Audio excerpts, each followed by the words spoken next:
As you grow in your fitness business, whether it's just as a coach or a gym owner, there's one skill that you can develop that will set you apart from everybody else. And that skill is your command presence, also known as gravitas. Now, as I've grown my business, what I've realized is it's not so much about what I do as how I do it, how I lead the team, how I deliver our, monthly town halls and inspire people to do work. How you go about your role is the essence of good leadership. And that's why people reference great leaders like Theodore Roosevelt, Abe Lincoln, Steve Jobs, Martin Luther King. They all had this sense of gravitas. And I'm going to use that word and I'm going to talk about how you can develop that for yourself, even if it's never been a strong suit of yours. It is a skill that you can develop just like any other. And I'm going to talk to you about how you can improve your command presence and gravitas for your team.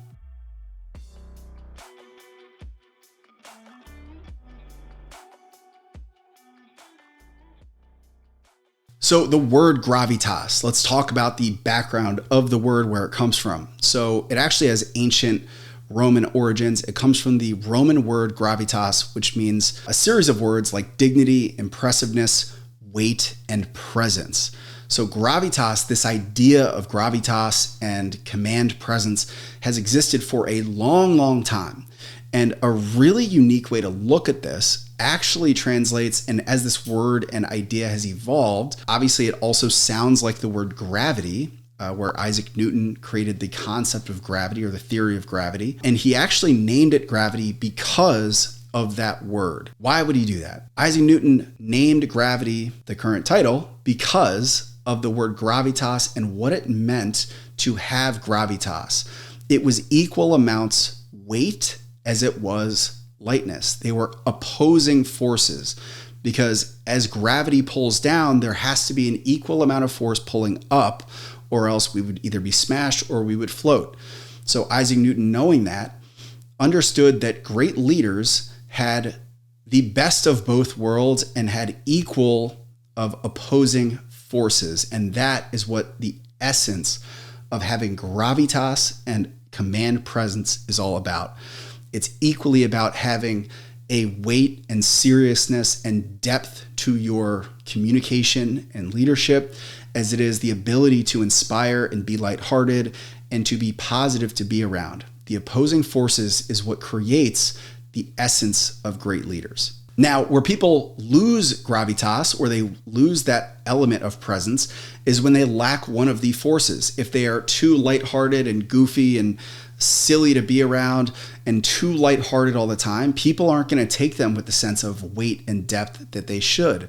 And if you are too heavy and serious and deep all the time, you're not going to be very fun to be around. You might be intimidating. You might scare people. So that's kind of the nature of how those opposing forces create the perfect leadership ability. So I'm going to outline 4 ways that you can improve your command presence while you're leading your team. And if you're a coach, the ability to be more of a presence on the coaching floor and with your clients, which is only going to make you a more sought out trainer because they're going to take your knowledge very seriously, and you're going to be fun to be around, so that they're going to enjoy the time with you. Now, the really cool thing about understanding gravitas and this idea of command presence is there's actually a formula that has been studied by great leaders that dictates your sense of gravitas and your presence in the room. And that formula is comprised of 4 things. It is your level of knowledge, your sense of purpose, your passion, and anxiety. And the way the formula works, your amount of gravitas is knowledge plus passion plus purpose minus anxiety. Anxiety will kill your sense of leadership presence all day. So I'm going to teach you 4 things that you can install into your life that are going to help you develop your presence, become a better leader, and have that depth and weight to your presence that you need to lead a high-level organization. Number 1 is the knowledge that everybody is faking it. Everybody is scared and everybody is putting on a front. Now, why is that the first thing that I mentioned with this? And I mention it because you are too, and so am I. And when you start to understand that everybody is scared and everybody is faking it, you can also understand that your anxiety doesn't have to show up because they have it too. A lot of times the anxiety that we feel in a leadership capacity is a fear that I'm going to be found out, or somebody's going to know that I don't actually know what I'm doing, or I could make a mistake. And that causes a high level of anxiety. And if you remember that formula, knowledge plus passion plus purpose minus anxiety, the bigger the anxiety, the more it's going to detract from your presence. So when you start to understand that everybody is scared, everybody is faking it, you can start to show up with less anxiety because you know that everybody feels it and you don't have to be the only one that worries about it. And also, when you show up with that, you can start looking at people's behaviors with more curiosity. So when people try to intimidate you, when people push back, when somebody might be a detractor, push back on your ideas or things that you pursue for leadership, instead of reacting with confusion or high levels of anxiety, you can start to be curious about why they reacted that way. And when you can start approaching all those challenges and obstacles that you face with more curiosity instead of anxiety, it's only going to give you more of a presence, make you seem more confident.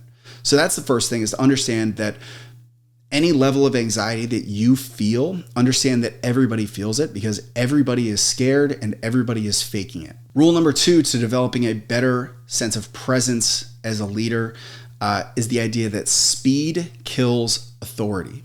So let me give you 2 examples. I've had 2 dogs in my life. My first dog was Tex. He was a gigantic French Mastiff, and he would kind of lumber around. He weighed 120 pounds. He was this big, intimidating looking Mastiff dog, and he moved slow. He had a deep voice, and he didn't seem to have any sense of anxiety in his life.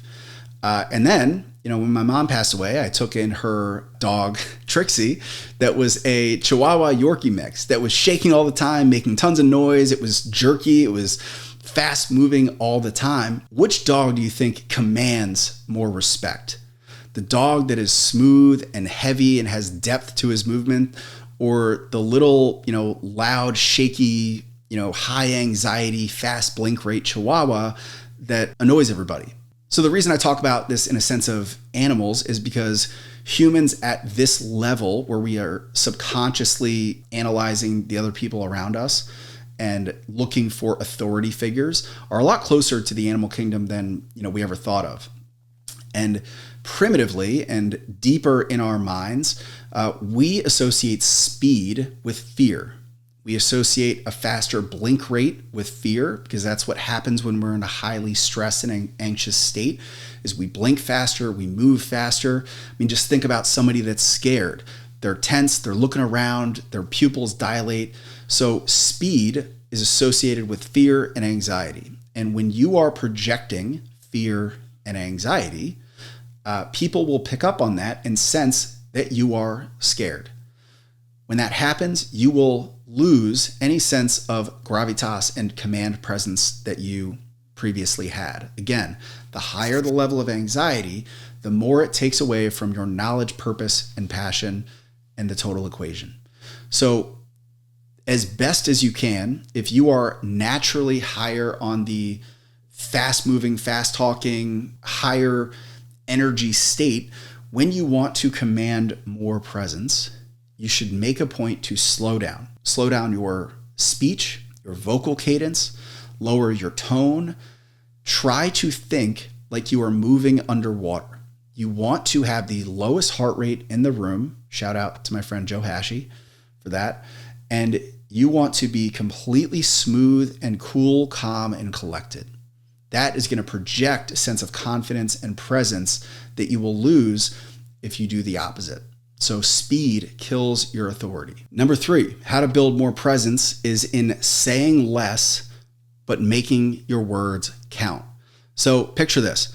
Picture I pick up a rock that weighs 8 ounces, and then I pick up a handful of pebbles that also weighs 8 ounces, and I throw them at a window. With the same velocity, which throw do you think will do more damage?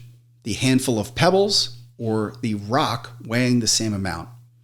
Now, I don't know physics, but I do know that if I throw a handful of pebbles And the rock will do more damage and break through the window. And it's because it carries more weight per surface area. And the pebbles will spread out and pepper the window, but not produce enough force to break it.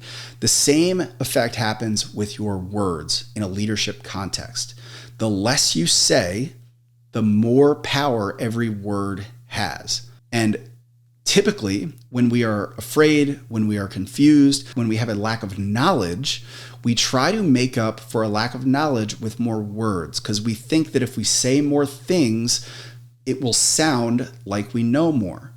But if you look at any of the smartest people or the most authoritative people, they typically have a lot more weight to much fewer words.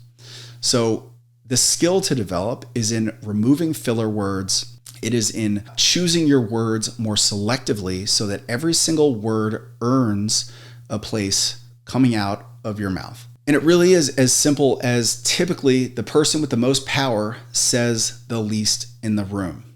So it carries a lot of weight to be more deliberate with your language, to speak less, but carry more weight with those words. Now, the final element of gravitas and presence is in the idea of staying composed and maintaining composure. Now, there's a framework that I learned from a guy, Chase Hughes, who trains a lot of operatives in military intelligence, that he calls the composure pendulum. And it is the idea that people can swing from a state of composure and calm, cool, and collected to a state of collapse, which is just a submissive state and a negative state, or to a state of posturing. And composure is when you can maintain a balance and not ride the highs and lows of posturing, speaking really fast, trying to out-talk somebody, or collapsing under the weight of somebody else and going into a submissive state. Composure is your ability to stay cool, calm, collected in any environment, not riding the highs and lows, not letting anybody sway your sense of self-worth or your sense of belief. And projecting that level of composure is going to improve the perceived level of knowledge, passion, and purpose that you bring to any leadership environment. So if you can install these 4 elements of gravitas and command presence into your delivery as a leader, you'll be more respected, you'll have better compliance and buy-in, and you'll be somebody that people really want to work for and go to battle with to build a great fitness business.